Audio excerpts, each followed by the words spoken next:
Dr. Jyoti Hermit. I'm an assistant professor in the Department of English, Even Christian College. The topic of my lecture is an overview of Indian feminist poetry. It is second paper, module 12. Feminism is a philosophy, an ideology and a practice that privileges the concerns of women as members of society. Hence, texts produced under the influence of feminism, written by either men or women, will essentially be women-centric. Over time, feminist criticism or gynocritics as a discipline has evolved and developed methodologies to study women's writing.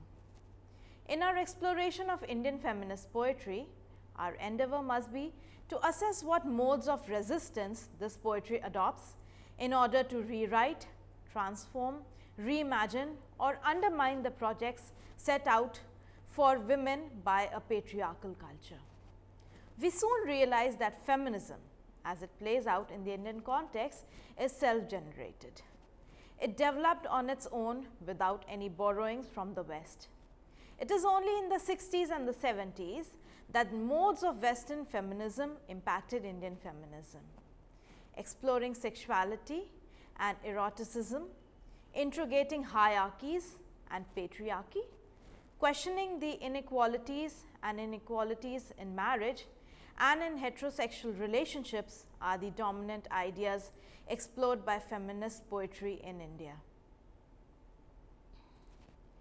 The Indic civilization is arguably 5,000 years old, and poetry has been its first form of creative expression. Understandably, the corpus of Indian feminist poetry is very large. So, in order to stay focused, this module looks at Indian feminist poetry written by women and leaves out examining poems with feminist leanings written by men.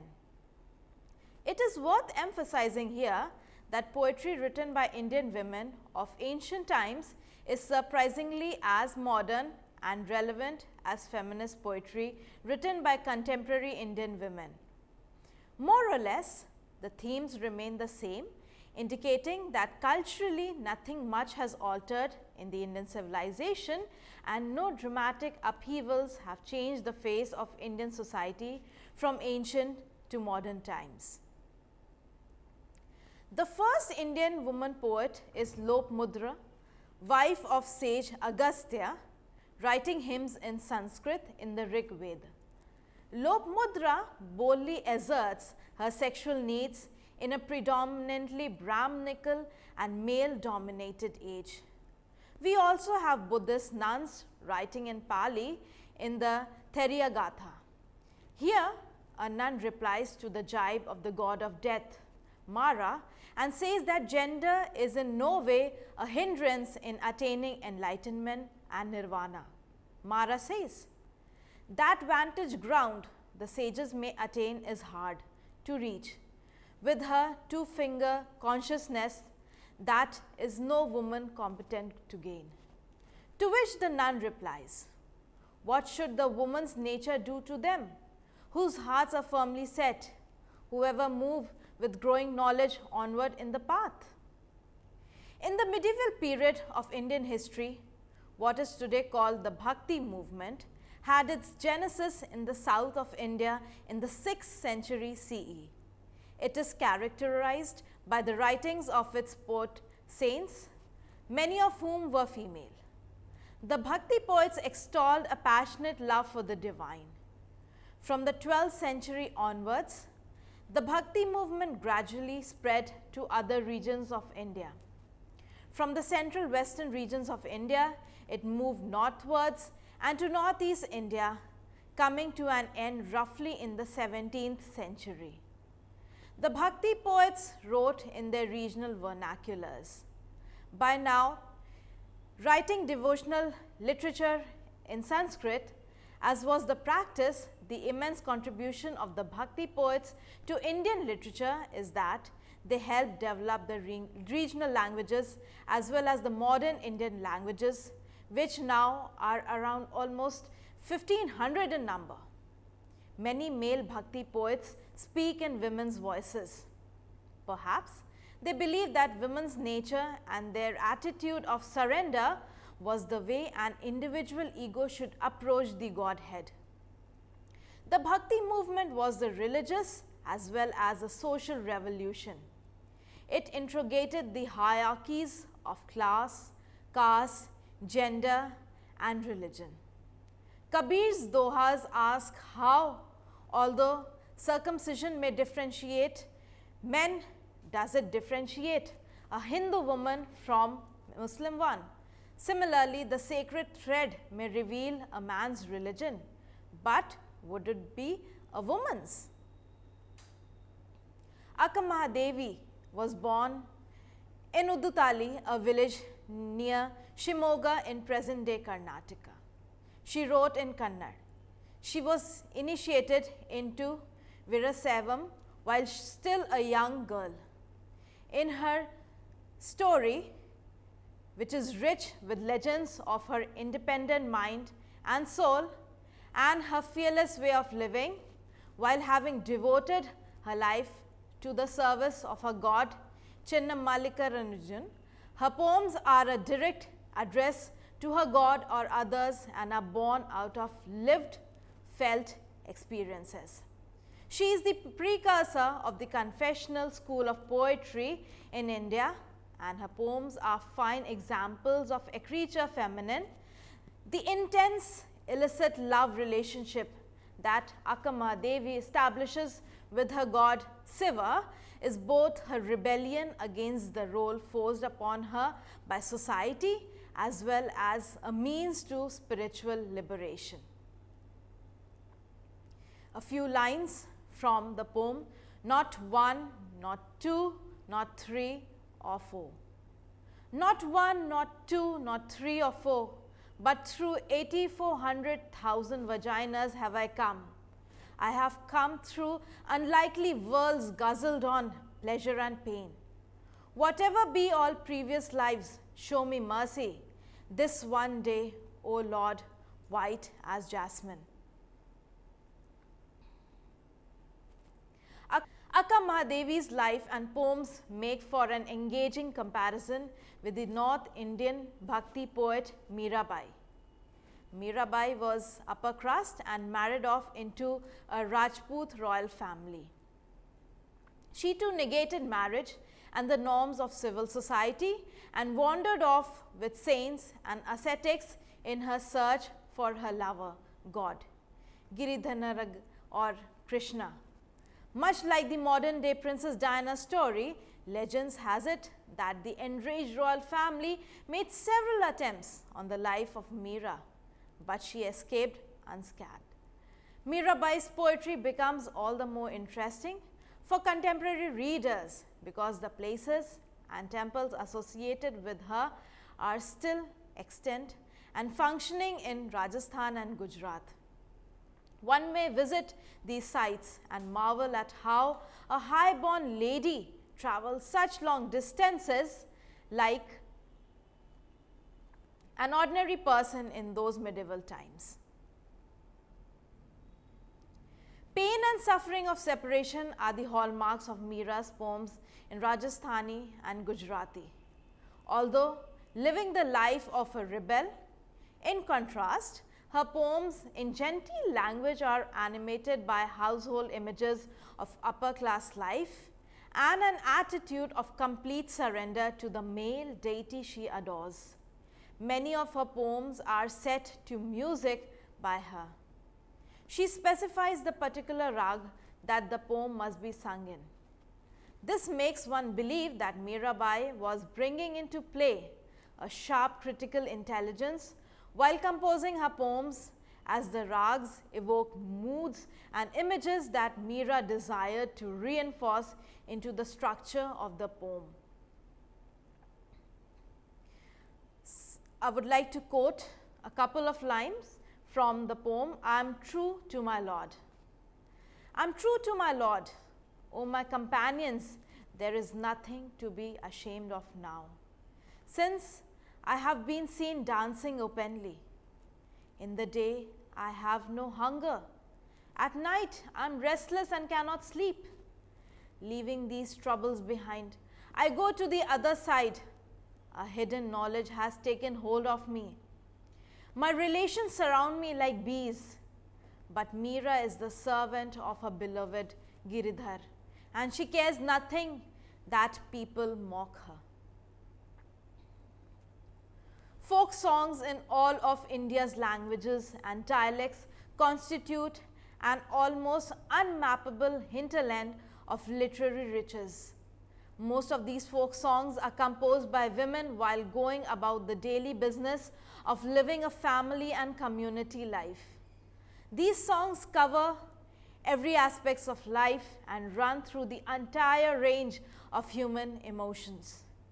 In almost all languages and dialects, there are songs that scorn and question meaningless rituals, oppressive impositions, and unfair conventions of a male-dominated culture. These songs are ageless and their feminism is startling and engaging.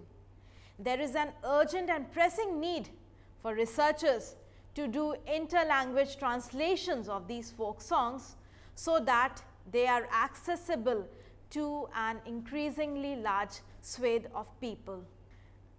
I would like to quote a couple of lines from the poem, "You nurtured me to be a carefree bird, O mother." You nurtured me to be a carefree bird, O mother. You counted the days to make me fly, O mother.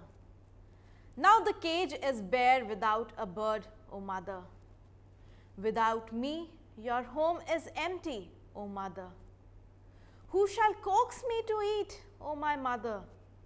Who shall wake me from sleep, O mother? Who will feel the yearning of my heart, O mother?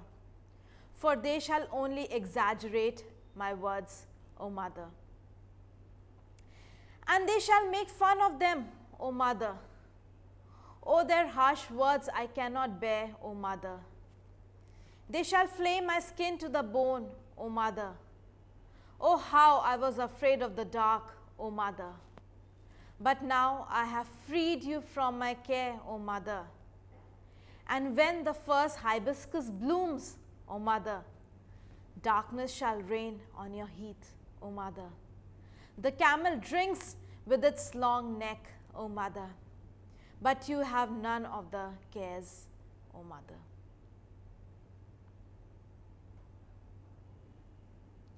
If for the sake of convenience we take 1757 and the Battle of Plassey as the commencement of British rule in India, we see that it was in the first 100 years that Britain extended its military might in India the most, exploited it economically, and had the maximum cultural impact on Indians. In the late 19th and early 20th century, British expansion and might was also accompanied by the birth and evolution of the Indian nationalist movement that would eventually replace the Raj. In the 19th century, British utilitarians like Thomas Babington Macaulay exhibited a sense of cultural mission and attempted social engineering in India based on ideas of the European Enlightenment. Some Indians were as eager as the British to spread the English language, codify Indian law according to British legal principles, and reform oppressive socio-religious customs with British help. What was the impact of all this on Indian women? Middle-class Indian women could now aspire to a life of education and reading and writing. The Babus or the Brown Sahibs that the British created among the Indians to help govern their sprawling empire are satirized by Mokshadayani Mukhopadhyay in her Bengali poem Bengalir Babu. She was the sister of W.C. Banerjee, the first president of the Indian National Congress and the daughter of a renowned lawyer.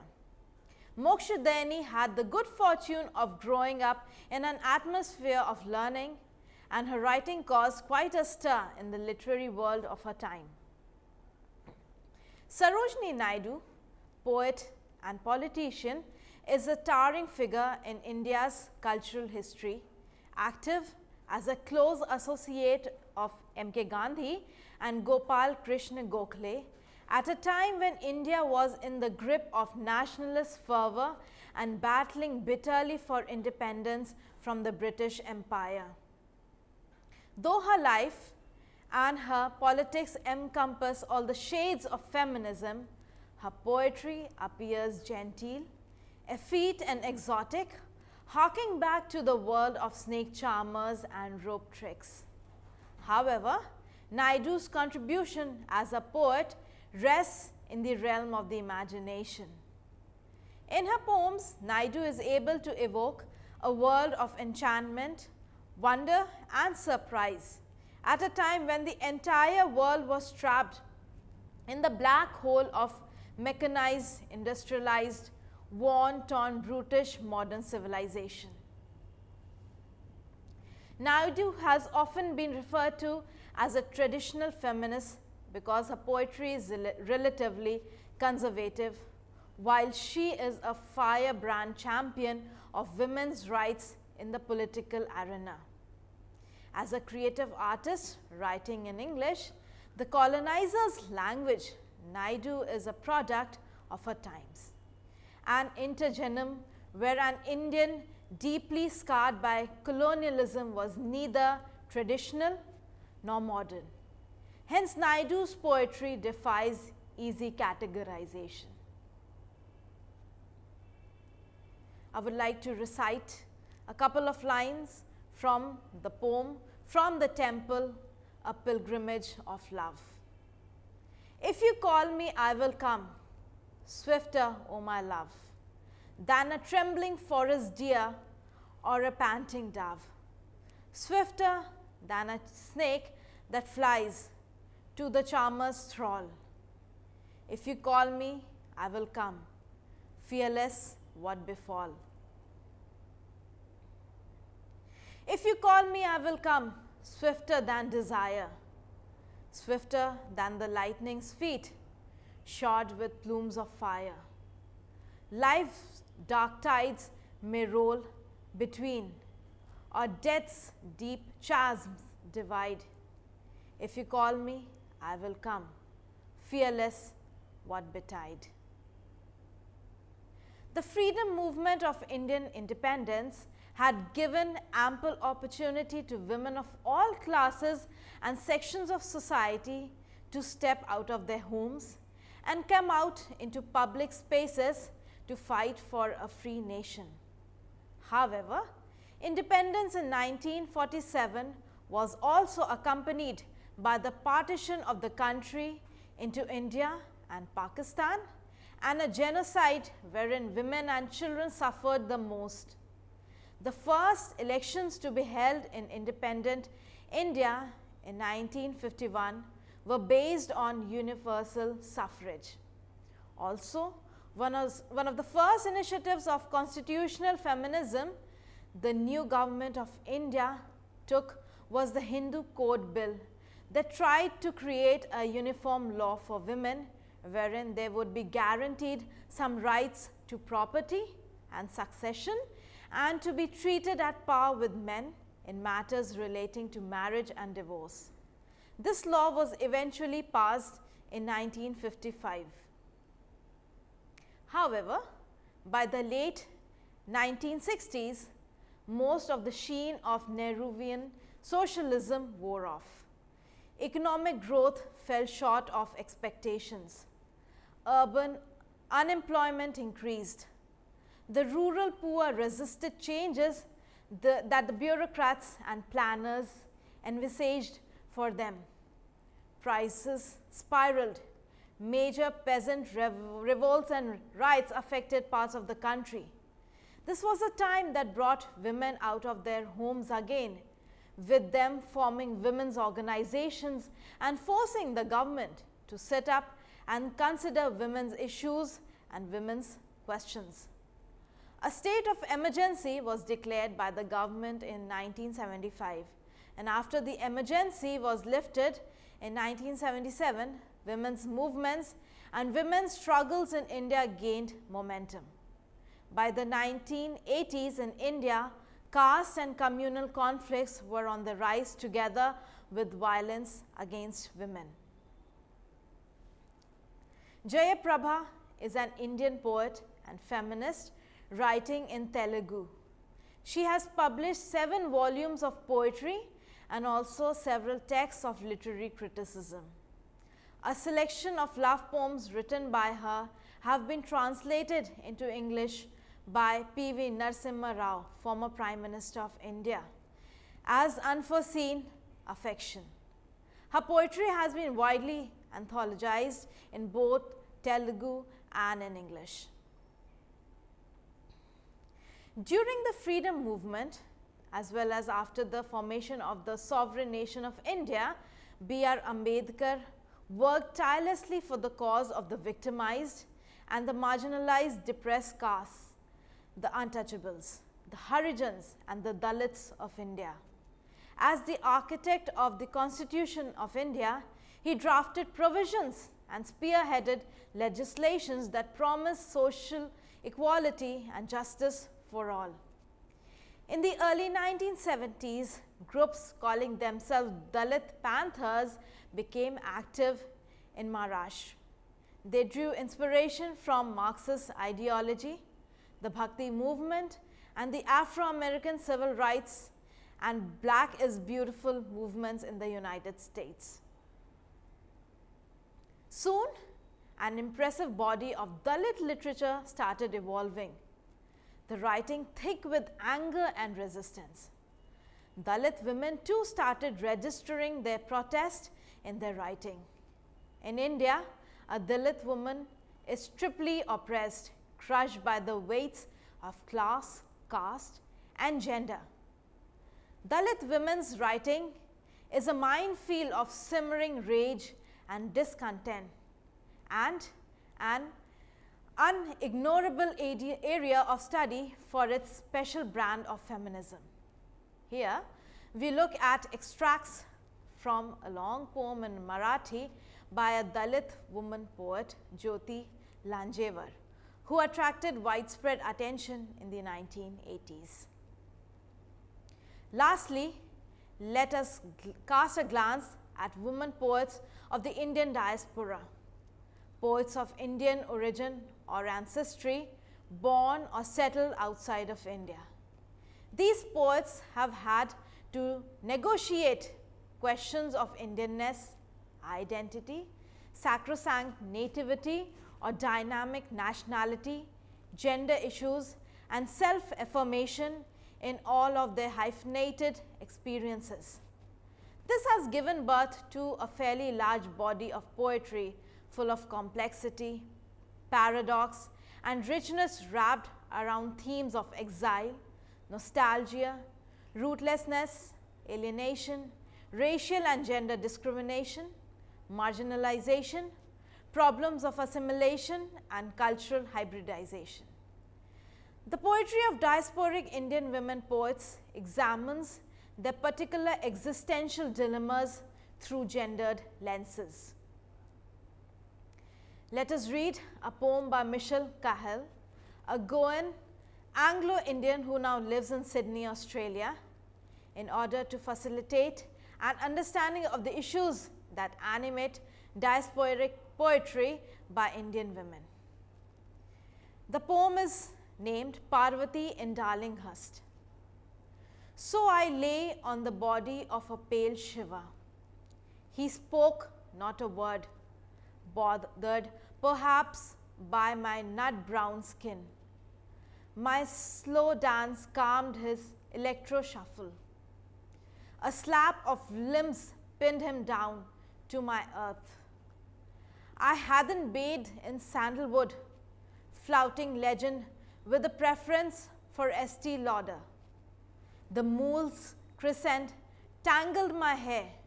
My breasts were bare, our timing synchronized. Night fizzled, vanishing into day. The club's hypnotic rhythm subdued. We scorned the Puranas, our tryst no Himalayan cave, but a hotel bed I had draped with stockings, lingerie, and the crystal eyes of a third eye. I admit that's why I spoke with the speed of an antelope.